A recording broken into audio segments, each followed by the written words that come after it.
Hey there. Welcome. Hey. Hello. Hello. Hey, ladies. Hello. Hey, everyone. Welcome to the premiere of Brand Rewind Live. We're so excited to be here. You guys are coming to us from either YouTube or Facebook. So welcome. We've got such an exciting show planned, our premiere, but not just our premiere, because we're planning on bringing you an exciting show every time we come That's right. on YouTube and Facebook Live with Brand Rewind Live. So, yes, I'm Denise Cagle. I'm coming to you from Boston, Massachusetts. And I will say, hey guys, you probably didn't know this. We actually tied record high temperature today. So, for all of the folks out there who are going, Boston is so cold there. Not today. Not today. But by the way, you guys know this, that this is not a fake background. This is, yes, a fireplace. Because even though it's 60 degrees, I love my fireplace. My fireplace. So, my co-hosts are going to introduce themselves to you now. Barika. Hi, everyone. I'm Barika Phillips Bell, and I am coming to you live from Los Angeles, California, where it's a nice 75 degrees here. And I have to say, it's beautiful today. So while I love your fire, Denise, the sun is the real thing. All right, you got me, Barika. Yes. So, Fatia. Yes. Welcome, everyone. And I'm in Harlem, New York, at the corner of Fifth Avenue and 125th Street. I'm at a WeWork location. And today it was actually warm here as well. It was 60 degrees. That's warm for us, right? And I did live in Boston for 10 years, and I remember those winters. So, Denise, I know why you have a fireplace. Exactly. Okay, Zoe, let's hear from you. Well, hello from the T.O, as Drake likes to call it. Hello, Toronto is in the house as well, ladies. We are north of you. Hello, Toronto, Ontario, Canada, for those who don't know which Toronto, because I think there's one in California. Yes. And it poured here today. It poured all night and then all day. And just before we came on live, I looked out the window and there was snow on the ground. Welcome to the T. That's how we roll here. I do not envy your weather. Keep you on the toes. Big wardrobe. Yes, that is true. But there's something, Barika, to be said about changing seasons, right? Yeah. It was cold last week. It was like, in the 30s, like at night. Really? Yeah, so we got a little cold. Little Big Bear had some snow, so it happens. That is true. So you guys have just met the 4 co-hosts of Brand Rewind Live, coming to you from different parts of the world, let's say, different parts of the world. So I mentioned earlier, we've got an exciting show, but let's first talk about something fun. We're going to start the show off every time we come to you with the global recognition of the day, or however you phrase it, what's being recognized today, or what this day is known as worldwide. And it happens to be today, February 17th, is Random Acts of Kindness Day. Random Acts of Kindness. So I'm not going to put my co-hosts on the spot to ask if they did that today. Did they, execute a random act of kindness? But maybe for those of you watching now or later, if you're watching the replay, you did do that. But I also want to point out there are a couple other exciting things that are being recognized today. Let me get some thoughts from my co-host. There's, which I thought was kind of fun. Today is also National Cabbage Day. Really? Wow. Why? Exactly. National Cabbage Day. It's also, and I'm a seafood lover, it's Champion Crab Races Day. Oh my God. Wow. I'm proud of that. That sounds like good eating. That just sounds like good eating. I want some crab. That's my past life. Exactly. Now here's my favorite. Well, I like the acts of kindness, certainly, but my second favorite is it's My Way Day. That one I like. I like that one. Way or the highway. No, I stuck that. My every way. Day. Every day. I know, right? Every day is my way. Right. But I thought that was cute. So for those of you who are joining us, please remember, or let me just let you know, there's a chat here. So feel free to post your questions in the chat. And towards the end of the show, we are going to go through and answer your questions. All right. So let us know that you're there. Let us know that you're there so we can give you a shout out. So we've got 4 segments during this live stream, during this program. So let's kick off the show with our first segment, which is brands in the hot seat. Brands in the hot seat. All right. Yes. Barika's going to kick us off. Yes. So I want to kick us off today just by talking a little bit about Joe Rogan, the anti-vaxxers, and Spotify. Oh my. Now, as you know, this whole debacle kicked off after an episode from Joe Rogan's podcast featured Dr. Robert Malone, who I believe is an infectious disease specialist. And Neil Young ignited a protest against Spotify for airing an episode from Joe Rogan's podcast that featured him. And he's since been banned from Twitter for spreading COVID misinformation. Now, Spotify's CEO outlined a whole policy which now adds content advisory labels to any podcast that includes a discussion about COVID-19. Now, ultimately, Spotify did not cancel Joe Rogan for one simple reason. It can't afford to.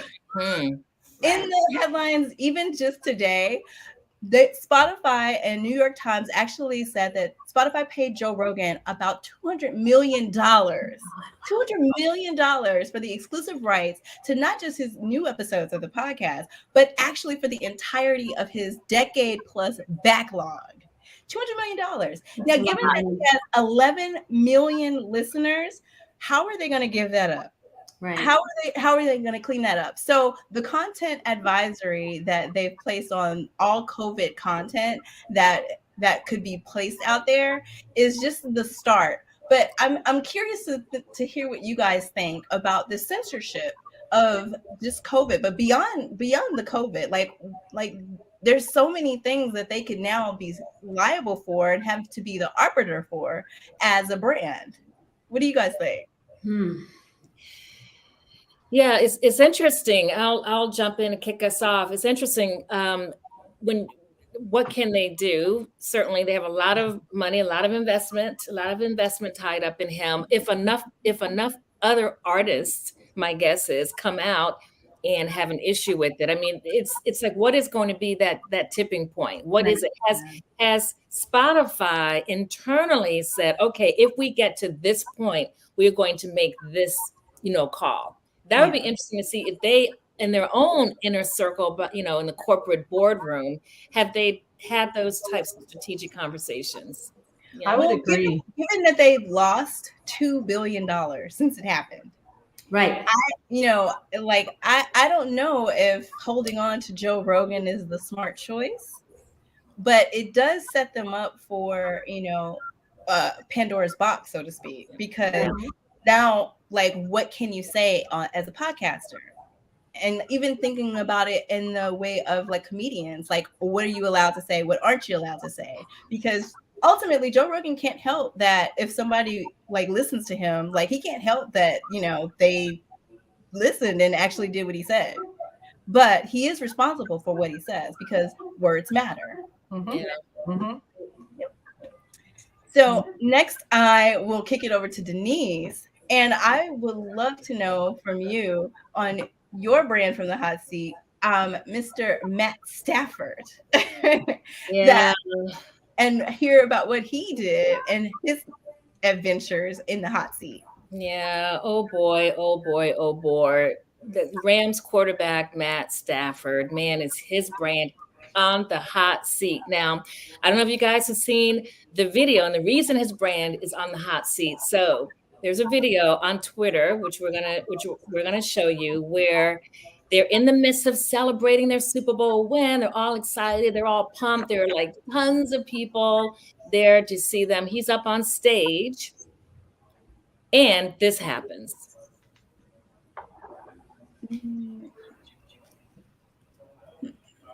There we go. Yep. So just 1 second. So we're going to see this happen, or if you guys haven't already seen it, I know when I saw it this morning, I thought, oh my goodness. In fact, I called an audible because I was supposed to be talking about something else. And I said, oh no, and using this football term audible, I'm calling it audible. I'm talking about quarterback Matt Stafford and his brain being in the hot seat. So there we go. No.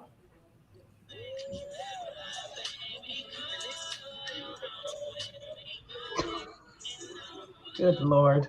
Yeah. So, That so was horrible. I That's know. So, horrible. so just to let you guys know what just happened, and we'll come Mm. back because then it doesn't show it again. But let you know what happened. So he's up on stage, and a photographer is up on stage, and you see just sort of a glimpse of this photographer falling off the stage. Now, why is Matt Stafford's brand on the hot seat? Because he turns and he walks away, sips his bottle of water, and he can't say he didn't see her. He can't say, well, Right. I didn't know. Nobody told me. And he's No. looking right at her. Exactly. Yes, he is. There, and he just left. And what is fascinating about that is that's his wife Kelly, who jumps up. Clearly, she's in shock. She Right. walks over to see, apparently, to see if the photographer is okay. Now, obviously I don't have firsthand knowledge. I'm watching what everybody else watched. Millions of people have seen that video, and I've been reading the commentary around it. And there are people who are saying, well, maybe he saw her fall into the arms of security and knew she was okay. Okay, Romeo. You can still check it and say, "Are you okay?" I mean, he just Right. turned his back. That's unacceptable. I mean, it was not a good look for the queer. It was No. not a good You know, look. it's just not a good look because you're an award-winning, like they just won the Super Bowl. So for you to like just continue about your business, that says a lot about you as a person. It does. And apparently he said to his wife, this is only what I read, that he whispers to her, go deal with it. Kelly, go deal with it. Wow. Apparently, just what I've read. What I think what's fascinating about that is and I'm going to try to say this political, well, I don't know, whatever. This obviously this isn't about, political commentary. Speak on it. Yeah. It's so typical. I'm sorry, guys. The guys out there, this is not a male bashing show, we promise.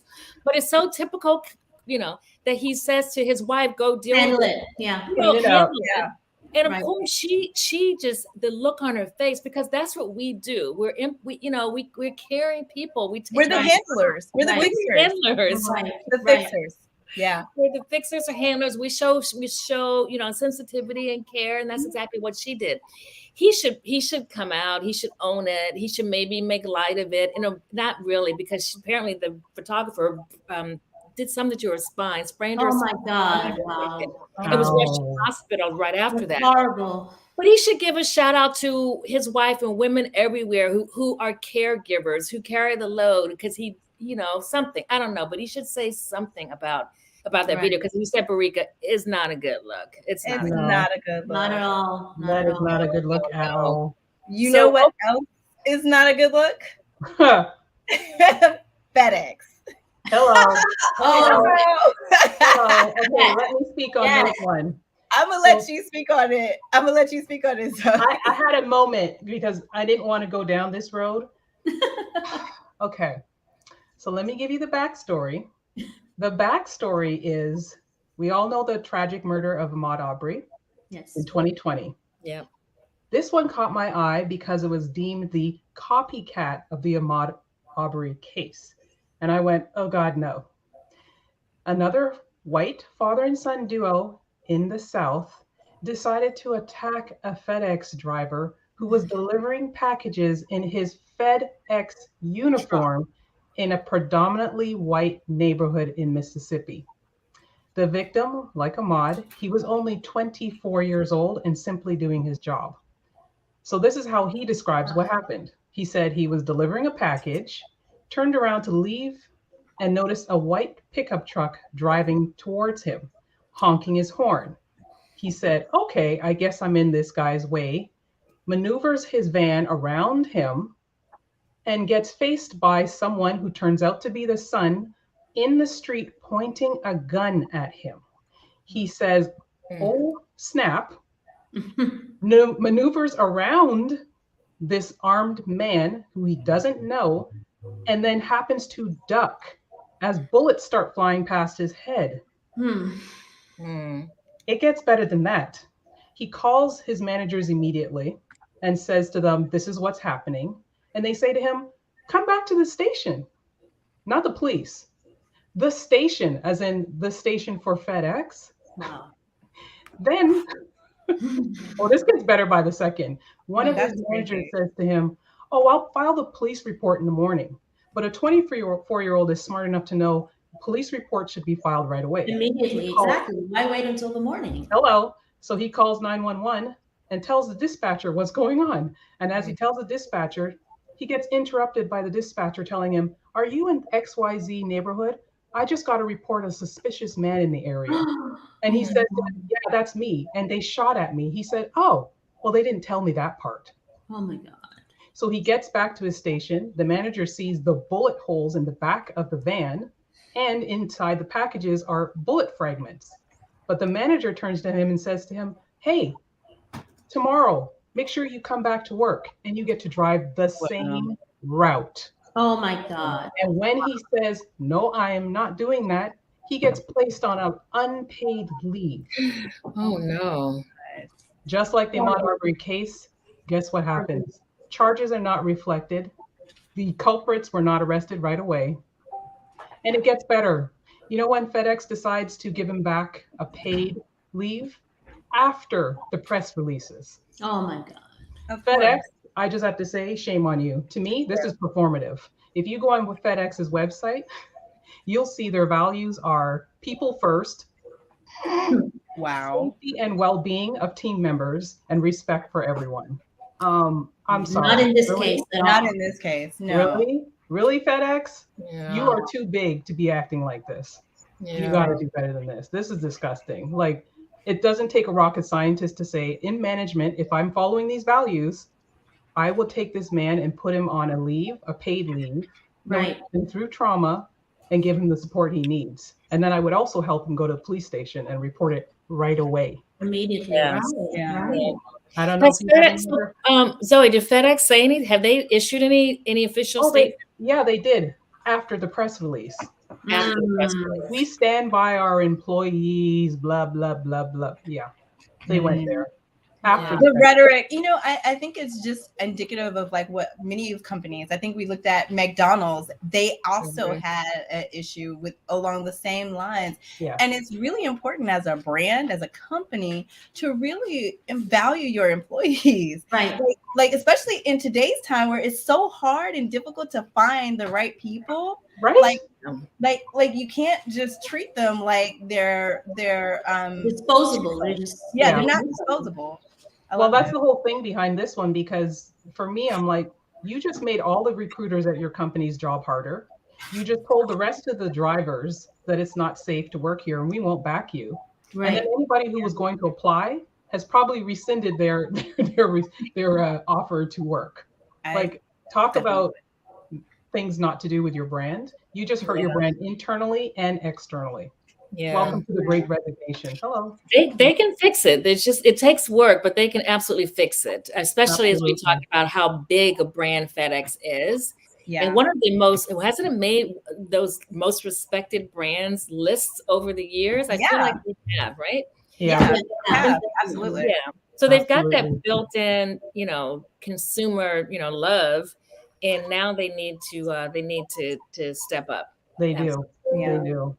So that's disheartening and unfortunate and just bad, just sad all around. Yep. I'm Patia, glad I we know went you to got one for us too. I'm glad we Yes, I went to- do. I call this one Bath and Body Works Black History Month campaign gone horribly wrong. And I found out about this a couple of weeks ago, and I was, I really love Bath and Body Works. I've been buying their scents and their candles for years, and so I was really excited. I think this is the first time they've attempted to do anything like this, that they were rolling out a campaign specifically in honor of Black History Month. However, upon further investigation of this matter, as I was preparing myself to, go down to 125th Street right here and buy some Black History Month products in person, I found out that this was some really poor execution of a campaign that could have been amazing. So part of the campaign, aside from the products, and the products is where they went wrong, is that they're going to be donating, I think, let me double check the figure, I don't want to misquote. Yes, $500,000 to the National Urban League and to the Columbus Urban League. Great, that part is amazing. Hmm. However, when I heard about the campaign, my impression was that so they have African themed packaging, and the displays are beautiful. And so my initial impression was that they had actually developed some new scents, possibly in collaboration with Black producers, and maybe possibly the packaging had been designed by Black designers, and this was the way that they were forging forward with this campaign. However, what I realized, thanks to Twitter, right? If you want to know what's going on, check out Twitter for stuff like this. Twitter for everyone. There you go. They pretty much did the lazy thing and just repackaged their own existing products. Oh Lord. Mhm. Yes, exactly. And they have it in very tiny print on the products, which tells me that somebody knows that this is not what should have been done. And so because of that, people are definitely calling them out. People are disappointed. I was on Facebook and I was looking at the comments, and what was really impactful to me was that they didn't only offend Black people. There was this woman, and I wish I had taken the screenshot. She said, I'm not Black, but if I were Black, I would be offended by this because this is the laziest thing I've ever seen a company do. Yeah. Right? And you wonder, like, who approved this? Like, what's going on in these boardrooms? Like, why are people why are huge brands who have access to resources and capital continuously making these rookie mistakes? As far as I'm concerned, this is a rookie mistake. I mean, and I was thinking to myself, how can they fix this? I mean, it's too late. They've already rolled this out. And by the way, I've been checking, and unless I'm mistaken, there's been no response to the outrage that's going on Twitter. They're not saying anything as of right now. So first thing they need to do is acknowledge that this is a mistake. But then I was thinking, how can they fix this going forward? And so we can talk about that amongst ourselves. But my thought process is, how about they have some sort of competition or something every year where they invite, listen, you can find many Black creators of candles and lotions, and I mean, very easy to find. How about you create some sort of competition where you have them present their products to you? How about you hire some Black graphic designers to design some packaging, like make something that's exciting. Right. And every year, the winners are featured in the stores. And how about you carry those products for an entire year? Okay. And then you do this year after year. It will be an amazing platform. And Target does something like this every year, where they're actually given a platform to minority-owned businesses, giving them the exposure. It's inspiring creativity, and who knows, over time they can possibly also donate more than $500,000. I mean, I think that's a great starting point. But I mean, so I want to hear your thoughts, and what would you guys do if to kind of correct this for them? I love your ideas. I was going to say, I think your ideas are great. We're all business owners. Each one of us, each one of us owns our own business. So, and we recognize and understand the importance of protecting our brand, the brand of our own personal brand, and certainly our business brand. And the ideas you put out, Patia, all make sense. The only way, though, they're going to work is for the company to make sure that they have those diverse perspectives inside the company. They have to be people who reflect the community, who reflect their customers, who reflect the diversity of the marketplace. Because although your idea for the contest and people submit their ideas, great, but if there aren't people inside the company who are looking at those ideas with that perspective and those different experiences, it's still not going to work. I have to agree with you. And also to piggyback on that, Denise, the research. For me, I think it's really important. If you're going to do a Black History campaign or any type of Black History Month campaign, you really need to understand the people, the nuances. Get with a consultant if you don't have those people in the room to help you be spot on ways to reach these demographics. Because if you're not looking at who they are and you're just kind of going like generalizing people, you're going to miss the mark every time. We saw that happen with a number of brands. Gucci missed the mark with, it's just they haven't done the research to understand the community enough, and they just think, oh, we're just going to do this for Black History Month and it's okay. Exactly. It's not. Right. It's not. Absolutely. All right. Well, that was a good. That was, Yes, this was great. We're having so much fun. Thankfully, right? Thankfully, there are some brands who they have their heart in the right place and they are doing great things.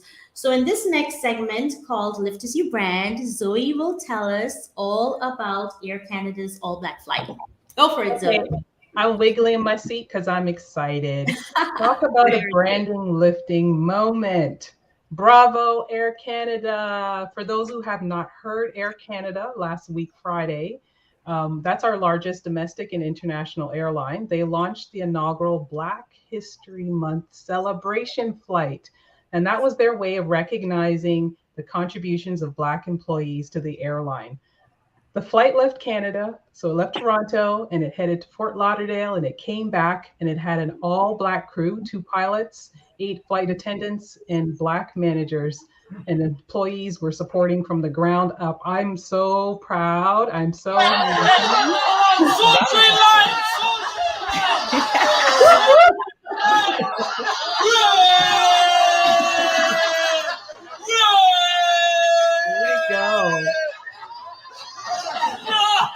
Awesome. Nice. That was amazing. Yes.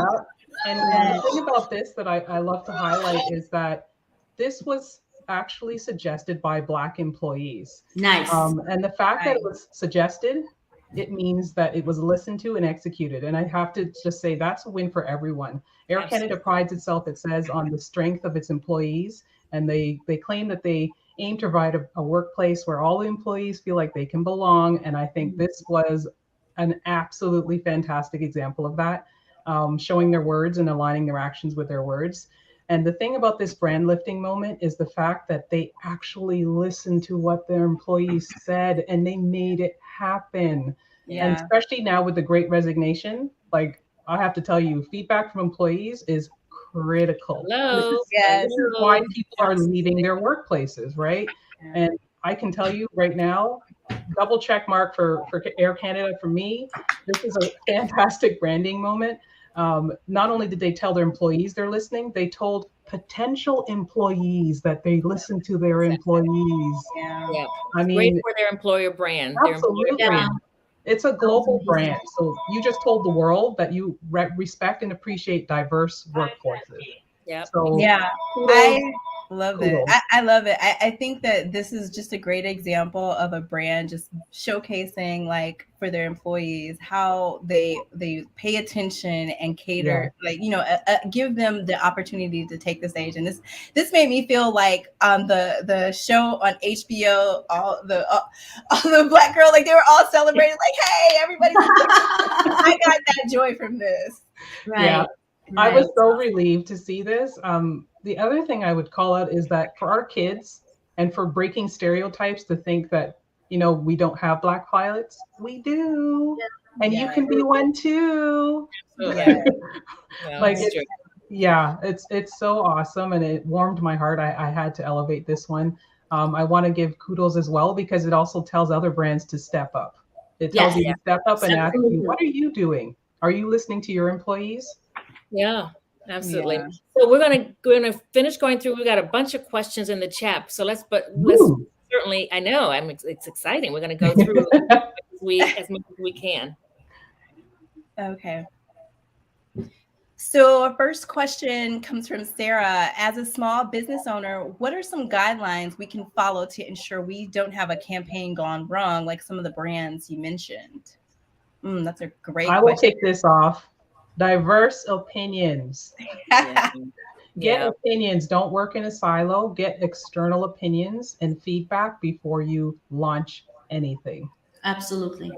All right. I also think you have to have an alert system, because sometimes you don't know. And in the case of like a Spotify, like you wouldn't know that that episode would have caused an issue, but like being able to do social listening and kind of or some kind of alert system really helps you hone in on what people are saying. So if it's just like going from 0 to 100 negative, then that's a great alert system to help you know that something's going wrong and you need to check it out and like nip it in the bud. Respond.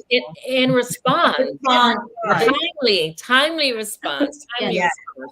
So let's go. We can finish going through a couple questions, but we'll go to the next segment. Who's leading us off?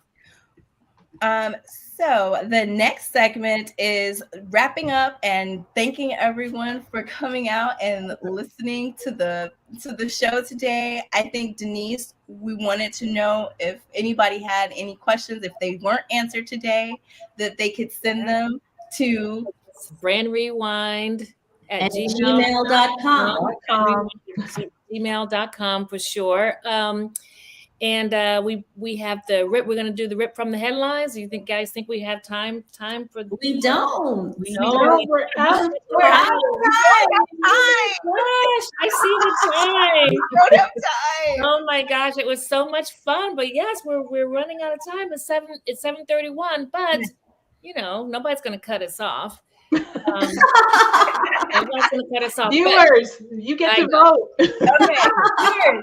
Should we go with our rip for the headlines? You let us know. Or you know what? We can put it in the newsletter. Because so those of you who are watching live, because I see a bunch of you guys watching live, and those of you who watch the replay, make sure that you are you've signed up or will sign up for Brand Rewind, because once you sign up and join the contact list, you will get the newsletter. So what we will do is the brands that we were not able to get to today, we're going to put them in the next newsletter. That's a great idea. Yeah. Yes. So the next newsletter comes out on Thursday, and then we're back on Thursday, March 3rd for another edition of Brand Rewind Live. So again, send your questions to brandrewind@gmail.com.